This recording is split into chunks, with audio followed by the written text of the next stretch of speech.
If someone were to think about their early years, they could remember some of the moments when they were mistreated. This may have been a stage of their life when they were often ignored, rejected, put down, humiliated, and even physically harmed.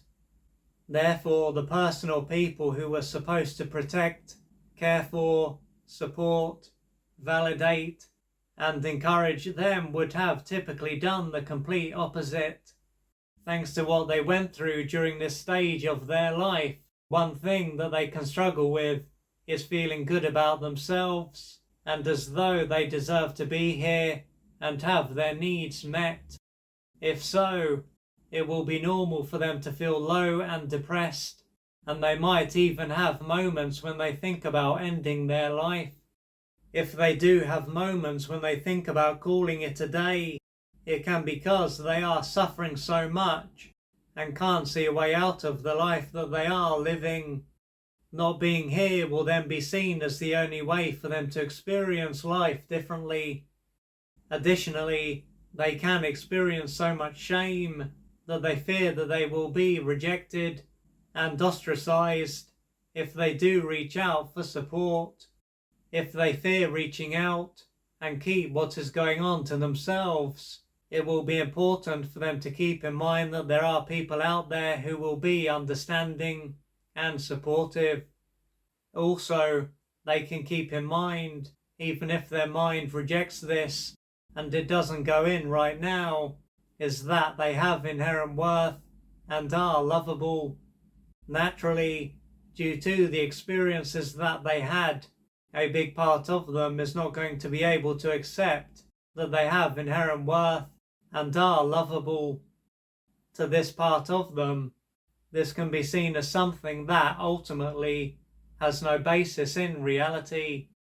Now, what can often cross their mind when they think about this stage of their life is why their mother and or father treated them in this way. But for a long time, they might not have really thought about this. The reason for this is that, as their underdeveloped brain would have personalized what took place, it would have been as if they just deserved to be treated in this way. Yet, as part of them can see that this wasn't the truth, they would have started to wonder why they were treated so badly. Most likely, their mother and perhaps their father were deeply wounded human beings who had lost touch with their own humanity.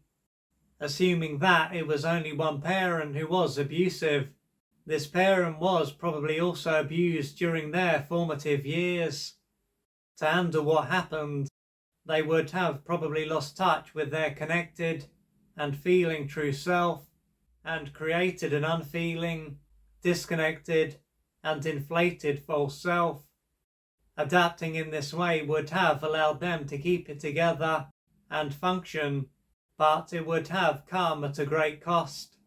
The years would then have passed since the stage of their life when they were greatly deprived and deeply wounded, but they would have continued to be in a disconnected state. Furthermore, their system would have carried most, if not all, of the pain and unmet developmental needs that their brain had repressed. Thus, when they had a child, not only wouldn't they have been in a position to provide them with the love that they needed, as they themselves were not loved, but they would have also had moments when they unconsciously projected the parent that they had into their powerless, dependent, and innocent child.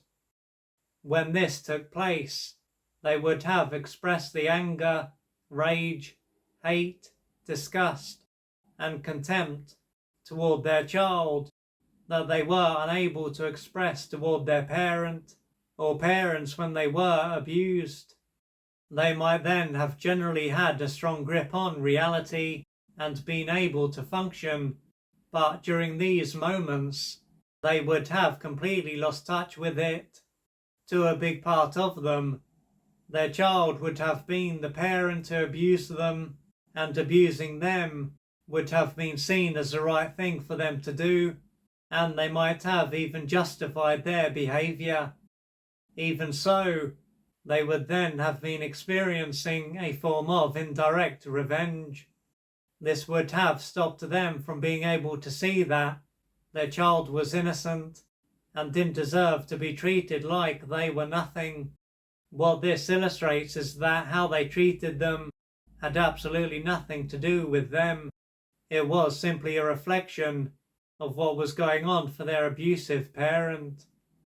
The trouble was that, as they were egocentric at this stage of their life and had no other reference point, it would have been taken to heart for them to gradually realise at the core of their being that how they were treated wasn't their fault, and that they have inherent worth, are lovable, and deserve to be here and have their needs met. They will have beliefs to question, pain to face and process, and unmet developmental needs to experience, among other things. This will take courage, support, patience, and persistence. If you would like to find out more about the services that I offer, please go to www.oliverjrcooper.co.uk or email me at info@oliverjrcooper.co.uk, and I'm looking forward to assisting you on your journey.